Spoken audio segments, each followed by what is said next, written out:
او دا د ژوند ملګری دی او د جنت ملګری دی. ها د ټولو د ډومبې عمل په عرش نکاح شوې ده او د ټولو نه اخیری فیصلې به په څه کېږي؟ په نکاح به کېږي. ښځه به د پلار سره جنت ته نه ځي، د چا سره به جنت ته ځي؟ د خاوند سره. ښه بی بی فاطمه رضی الله تعالی عنها بی بی عایشې رضی الله تعالی عنها ته وایي تا نه غوره یم. ولې را نه غوره یې؟ وایي زما پلار امام الانبیا دی، انبیاو سردار دی. ستا پلار ابوبکر صدیق رضی الله تعالی عنہ دی، نو زما پلار ستا د پلار نه غوره دی، نو زه تا نه غوره یم. بی بی عایشه رضی الله تعالی عنها ورته فرمایي زه د نه غوره یم. وی ولې؟ وی غوروالی د اخرت غوروالی دی. بی بی فاطمه اگر چې ته د امام الانبیا لوري خو ته په نکاح کې د علی رضی الله تعالی عنہ او زه اگر چې د ابوبکر صدیق رضی الله تعالی عنہ لوري یما خو ستا د ابا جان په نکاح کې زه یما، نو ته به د علی رضی الله تعالی عنہ سره جنت ته ځې، زه به ستا د ابا جان سره جنت ته ځم. جنت ته به ورسره زه ځم. نو ښځه به د خاوند سره جنت ته ځي. موږ یو مولوي صاحب هغه ما تقریر کې ویني، یو مشر بابا و د ښځې نه به تنګ شوی و، نو وی چې دا د پلانکو مور به هلته وي، دې نه به زه هلته هم نه خلاصېږم.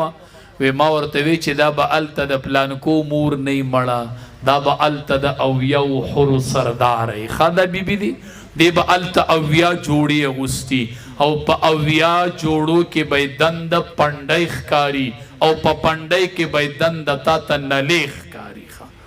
نو ته به چې اویا جوړي نو دې کې به پنډی څنګه ښکاري؟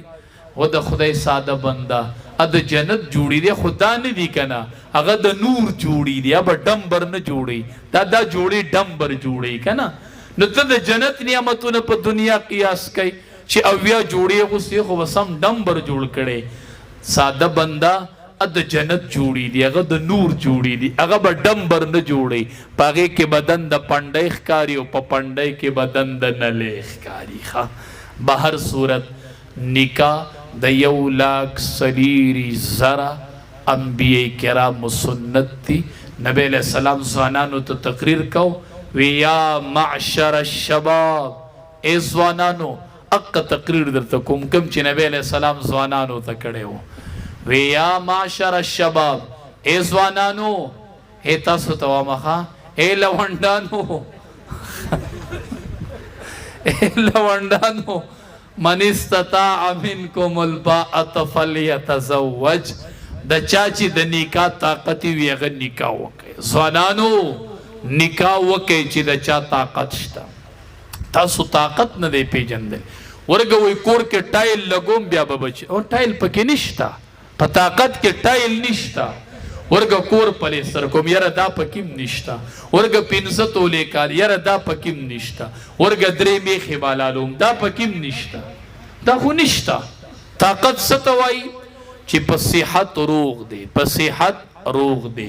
دومره یو کوډګۍ کتلی شي چې د بیبي سامان پکې محفوظ کولی شي اگر چې پردی دي، او په لاسو خپو روغ دی.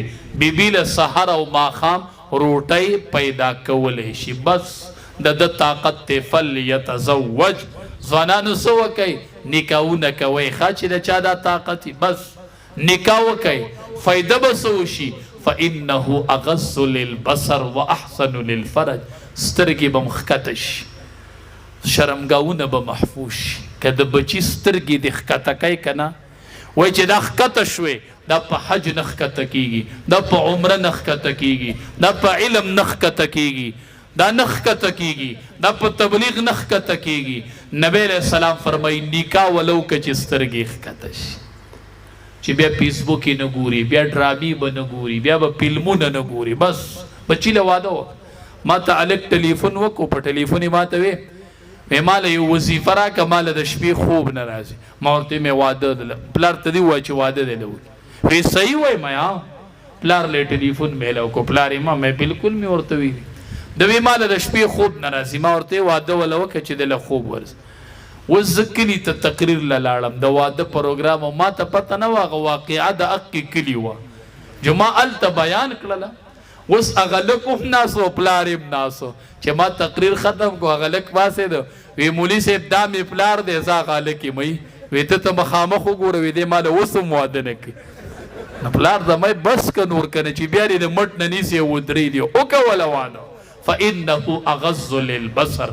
یاد ساتئ چا چې د واده د پاره قرضه وکړله بچی له واده کو څه وکړله قرضه زما دا خبره ځان سره ولیکئ دا ولیکئ چا چې د واده د پاره قرضه وکړه او بچی له واده وکړو دا قرضه به داسې ختمیږي چې دی به پې نه پوهیږي ښه ځکه رب العالمین وایي په دې قرضه کې زه د دې بنده سره امداد کوم د واده قرضه الله وایي زه په ختمول مړه ودونه وکئ فانه اغض للبصر واحسن للفرج.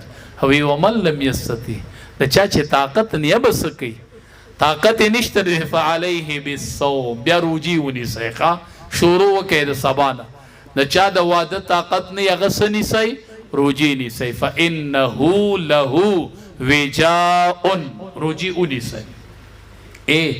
یو طریقه درته ښیم د واده کولو ښه تاسو له والدین واده نه کوي نن چې ورشي که نه ماسخوتن سملی وای امی مور ته امی وای دیدی وای بیبی وای بس هر څه چې وای که امی وای که دیدی وای که بیبی وای دا ټول نومونه په خپل ځای خو زما یو نوم به یاد ساتې مور دا د جنت دروازه ده ګورئ ښه بچیه دا نوم به نه هېروئ ښه پلار هم د جنت دروازه ده ښه امی ابو دی ابو امی دی خو د جنت و دروازیم دی ګورئ دا نوم به نه هېروئ ښه دا امی د جنت دروازم ده دا ابو د جنت منځنۍ دروازم ده دا به نه هېروئ.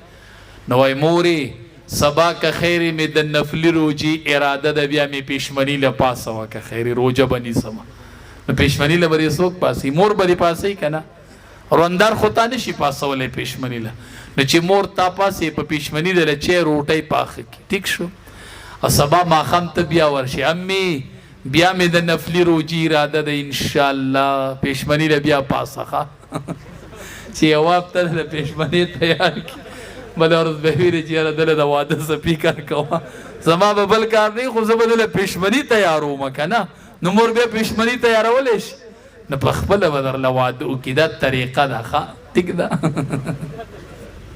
ما یو تقریر کې ویلي ما دا پلار په څه شو چې دې بچي له واده ونه کړي زموږ مدرسې ته یو لوی عالم راغی شیخ الحدیث بچی ورسره و هغې بچي ما سره ګپ لګوي مولي صاحب زه ستا تقریر دته په مخ اورم او ته یېره یې پلار یې یادو وی تا وی چې دا پلار په څه شو چې بچي له واده ونه کړي پلار چې ورته داسې وکړه هغه هم سټه ده سټه وی ستا خبره صحیح ده خو په تاوه شامي لیکلي دي چې کله پلار ته ضرورت وي نو ړومبی به بچي پلار له واده کوي وی ما ته ضرورت دی اول مال وکړئ بیا به زه تاسو له کوم ښه نه که پلار ته ضرورت وي نو اول پلار له کوئ بیا به وروستو تاسو له کوي ګورئ ښه دا هم د فقې مسله ده به هر صورت فانه اغض للبصر واحسن للفرج د نکاح سره حیا پیدا کیږي معاشره کې امن پیدا کیږي دا ځوانۍ به محفوظ شي دا سترګې به د الله دیدار ته پاکې پاتې شي دا سترګې به تصویرات نه ګوري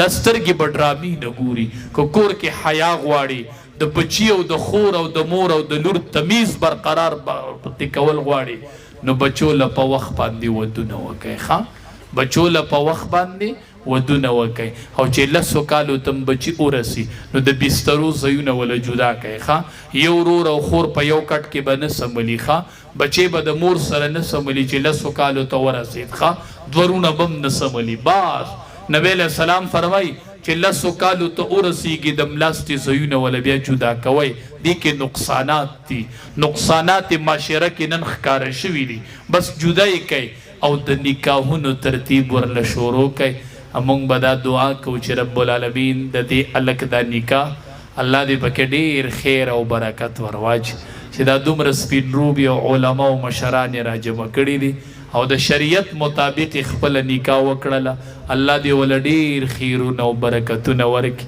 او والد صاحب وفات شوی دی الله دې د هغه مغفرت کامله نصیب او زه صرف چې څوک واده وکړي وامنمه د ښځې به ډېر خیال ساتي ډېر خیال چې څومره یې ساتلی شي ساته خو مور ګورې مور ده پلار پلار دی هسې نه چې د واده نه پس چېرته د مور او پلار نه لاس ونه وینځې بچیا ګورې لاس ونه وینځې ګورې بیا به خوشي کور ته رادنده کېږي او مور به نه یې ګورې ښه مور او کور بچو کور مور دا د کور نوم دی ښا مور او کور چې مور نه کنه کور بنئ ښا نو چرته د مور او پلار نه پکې لاس ونه وینځئ ښا ښځه په خپل ځای مور او پلار په خپل ځای رب العالمین دې د عمل کولو توفیق راکړي واخر دعوانا